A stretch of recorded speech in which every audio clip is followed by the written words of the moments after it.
Friends, இந்த question பாருங்கள், odd man out question ரொம்ப இம்பார்ட்டன்ட் கொஷின் தான். ஸோ இந்த ஆப்ஷன்ஸ் பார்த்தாவே உங்களால் ஏதோ ப்ரெடிக்ட் பண்ண முடியுதா என்ன லாஜிக் யூஸ் பண்ணியிருக்காங்கன்னு. ஃப்ரெண்ட்ஸ், ஆல்ஃபபெட்ஸ் இருக்குல்ல, இங்கிலீஷ் ஆல்ஃபபெட்ஸ், வவல்ஸ் வந்து 5 இருக்கும்.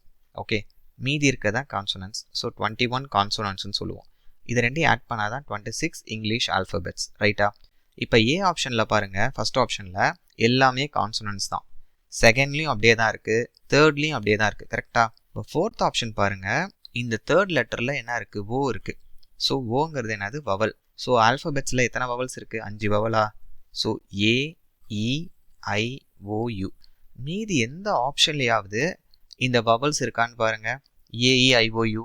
ஸோ இதில் இல்லை, இதில் இல்லை, இதில் இல்லை. ஸோ இந்த ஃபோர்த் ஆப்ஷனில் தான் ஒரு வவல் இருக்குது, ஓ அப்படிங்கிற வவல். அப்படிங்கிறப்ப ஸோ நாம் வந்து ஆட் மேன் அவுட் தான் கண்டுபிடிக்கணும். அப்போ ஃபோர்த் ஆப்ஷன் தான் வந்து ஆட் மேன் அவுட். கிளியராக இருக்கா ஃப்ரெண்ட்ஸ்? தேங்க்யூ.